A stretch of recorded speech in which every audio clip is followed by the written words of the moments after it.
Hello dear experience, welcome back to BM education. BM education YouTube চ্যানেলে তোমাদের সবাইকে স্বাগত। তো আজকের ভিডিওতে আমরা আলোচনা করব ডাব্লিউবিপি কনস্টেবল 2024 যে এক্সাম হতে চলেছে সেই এক্সামের লাস্ট 60 দিনের স্ট্র্যাটেজি।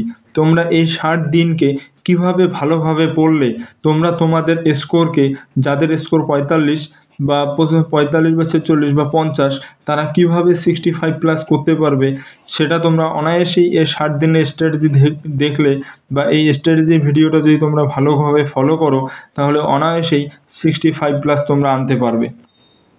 এবং আর এই ভিডিওতে আলোচনা করব যে এই লাস্ট 60 দিনকে তোমাদের কিভাবে সঠিক টাইম টেবিল ফলো করা দরকার। অ্যাজ এ ডাব্লিউবিপি অ্যাসপিরিয়েন্স হিসাবে তোমাদের টাইম টেবিলটা খুব মোস্ট ইম্পর্ট্যান্ট। সো এই প্রিপারেশনের সাথে সাথে টাইম টেবিলটাকে, টাইমিংটাকে তোমরা কিভাবে ম্যানেজ করবে সেটাও আলোচনা করব। তো তোমরা প্রথম থেকে শেষ অবধি ভিডিওটি দেখবে, ভিডিওটিকে স্কিপ করবে না। যদি স্কিপ করো তাহলে দেখবে মাঝখানে অনেক ইম্পর্ট্যান্ট কথা যেটা তোমাদের জানা দরকার সেটা তোমরা মিস করে ফেলবে। সো শুরু করি এখন 60 দিন নিয়ে। তো এই 60 দিনের যে প্ল্যানিংটা রয়েছে, স্ট্র্যাটেজি প্ল্যানিং রয়েছে, সেই প্ল্যানিংটাকে শুরু করার আগে সবার প্রথমে তোমাদেরকে সিলেবাসটাকে দেখতে হবে। তোমাদের যদি সিলেবাসটা ভালো করে জানা থাকে তাহলে এই প্ল্যানটা সাজাতে সুবিধা হবে এবং প্রিপারেশন নিতেও সুবিধা হবে। এই সিলেবাসটা যদি দেখি তাহলে প্রিলিমস, যেটা একবারেই এক্সাম হবে, এর আর মেইনস এক্সাম হবে না, আদার্স কোনো লিখিত এক্সাম হবে না। এই প্রিলিমস এক্সামের পরে তোমাদের হচ্ছে পিইটি, পিএমটি হবে, তারপরে ইন্টারভিউ, তারপরে তোমাদের সিলেকশন। যারা ইন্টারভিউ অবধি থাকবে তোমাদের সিলেকশন হয়ে যাবে। সো প্রিলিমস যে সিলেবাসটা রয়েছে, যে এক্সাম একটাই, এই এক্সামের সিলেবাস 4টা ভাগে ভাগ করা যায়। যেমন একটার থাকে আরিথমেটিক, যেটাকে আমরা ম্যাথ বলি। তারপরে হচ্ছে রিজনিং, যেটাকে জেনারেল ইন্টেলিজেন্স বলে। তারপরে হচ্ছে জিকে, জিএস, তার সাথে হচ্ছে কারেন্ট অ্যাফেয়ার্স একটা টপিক, আর একটা হচ্ছে ইংলিশ। এখন যদি দেখি যে ইংলিশের ক্ষেত্রে, ইংলিশ থেকে যদি শুরু করি, ইংলিশে থাকে 10টা কোশ্চেন 10 নম্বরের, একটা কোশ্চেনের করে 1 নম্বর। জিকে, জিএস এবং কারেন্ট অ্যাফেয়ার্স এই 3টে টপিক মিলিয়ে থাকে 25 নম্বর। রিজনিং থাকে 25 নম্বরের, আর ম্যাথ থাকে 25 নম্বর, অ্যারিথমেটিক যেটা। এই টোটাল হচ্ছে 85। এই 85 নাম্বারের মধ্যেই তোমাদের প্রিলিমসের যে কাট অফ রয়েছে সেটা নির্ধারণ হবে। সো এবার এই যে 85, তার আগে আমরা টার্গেট করলাম কত? 65+। এই যে 65+, 85-এর মধ্যে আমরা 65+ যে নাম্বারটা রয়েছে সেটাকে কিভাবে আনবো? এই নাম্বারটাকে যদি তোমরা আনতে চাও তাহলে প্রত্যেকটা সাবজেক্টকে তোমাদের ভালোভাবে ডেডিকেটেডভাবে অ্যানালাইজ করতে হবে। এখন দেখবো যে স্ট্র্যাটেজি শুরু করার আগে অ্যানালাইজটা কিভাবে করব। যেমন আরিথমেটিক রয়েছে, আরিথমেটিককে যদি আমরা অ্যানালাইজ করতে চাই, সেটা অ্যানালাইজ করতে গিয়ে আগে আমাদেরকে PYQ ফলো করতে হবে। এর আগের 2-4-5 বছরের মধ্যে যে এক্সামগুলো হয়েছে ডাব্লিউবিপি কনস্টেবলের, সেই প্রিভিয়াস ইয়ার কোশ্চেন্স দেখতে হবে ভালো করে, এবং সেখানে দেখতে হবে যে টপিকগুলো কোন টপিকগুলো থেকে এসেছে। যেমন আরিথমেটিকের যে ইম্পর্ট্যান্ট টপিকগুলো থাকে, যেমন প্রফিট অ্যান্ড লস, তারপরে পার্সেন্টেজ, রেশিও অ্যান্ড প্রপোর্শন, তারপর হচ্ছে মিক্সার অ্যান্ড অ্যালিগেশনস, তারপরে টাইম অ্যান্ড ওয়ার্ক, আরও এক্সেট্রা, আরও অনেক ইম্পর্ট্যান্ট টপিক রয়েছে। এই যে টপিকগুলো রয়েছে, এই টপিকগুলো থেকে কোন বছর কটা করে কোশ্চেন্স এসেছে সেই কোশ্চেন্সগুলোকে ভালোভাবে দেখব। তারপরে দেখব যদি পার্সেন্টেজ এসেছে, পার্সেন্টেজে যদি প্রত্যেক বছরে 2টো করে এসে থাকে তাহলে ওই 2টো কোশ্চেন্স কোন টাইপের এসেছে, টাইপটাকে দেখতে হবে। কারণ প্রত্যেকটা অঙ্কের, প্রত্যেকটা টপিকের যে অঙ্কগুলো রয়েছে সেগুলো অনেক কয় ধরনের টাইপের হয়ে থাকে। যেমন পার্সেন্টেজে 6 থেকে 7টা টাইপ রয়েছে। তো এই 6 থেকে যে 7টা টাইপ রয়েছে, এই টাইপের মধ্যে কোন টাইপের অঙ্কগুলো আসতেছে, প্রত্যেক বছর কোন টাইপের অঙ্ক থেকে আসে, সেই টাইপের অঙ্কগুলোকে ভালোভাবে প্র্যাকটিস করো। তারপরে সেম ওয়েতে রিজনিংয়ে চলে যাও। রিজনিংয়ের ক্ষেত্রে দেখো যে কোন টাইপটা রয়েছে। যেমন রিজনিংয়ের ক্ষেত্রে 25 নাম্বার থাকবে।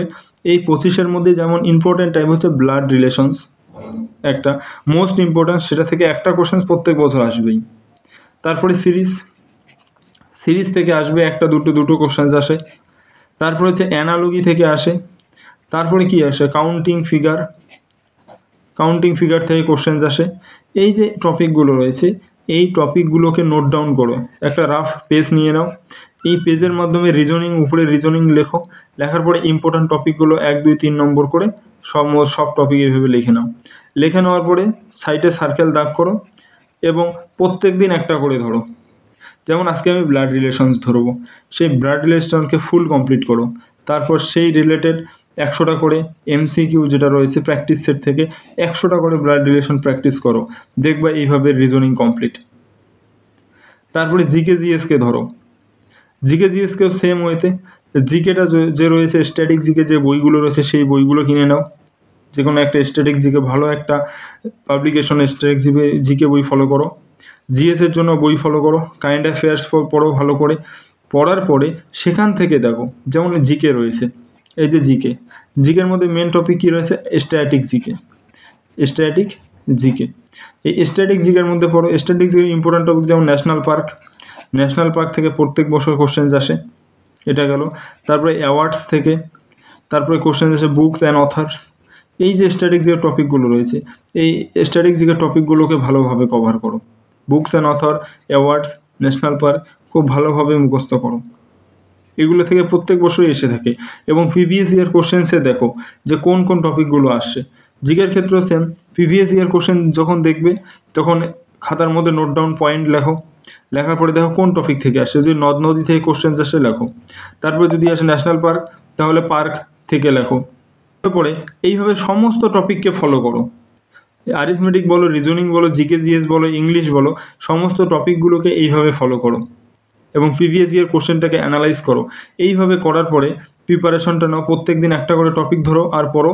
তারপরে এই এক্সামের জন্য অ্যাজ এ কম্পিটিটিভ এক্সাম বা ডাব্লিউপি এক্সপিরিয়েন্স হিসাবে তোমাদেরকে মোস্ট ইম্পর্ট্যান্ট যেটা হচ্ছে মক টেস্ট। তোমরা মক টেস্ট দাও, মক টেস্টকে খুব বেশি দাও। যখন এখন তোমরা প্রিপারেশন নিচ্ছ, টার্গেট তোমাদের 60 দিনের মধ্যে তোমাদের সিলেবাস কভার করতে হবে, প্লাস মক টেস্ট ভালো করে দিতে হবে।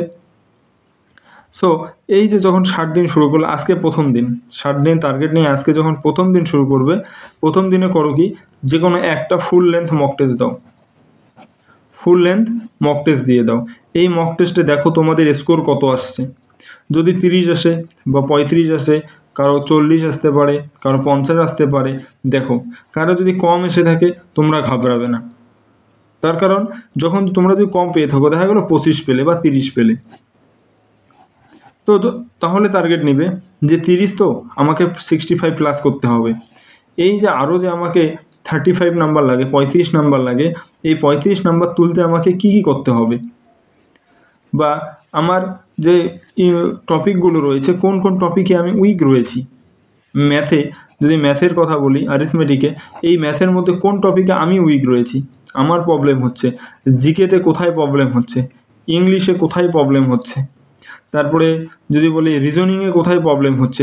এই সমস্ত প্রবলেমের যে টপিকগুলো রয়েছে, সাব টপিকগুলো রয়েছে, সেগুলোকে আইডেন্টিফাই করো, করার পর সেগুলোকে নোট ডাউন করো, করার পর পুনরায় সেই টপিকগুলোকে প্রথম থেকে পড়ে সেগুলোকে কমপ্লিট করো। তাহলে ফুল লেন্থ মক টেস্ট দিবে, দেওয়ার পরে এভাবে কমপ্লিট করে নেবে।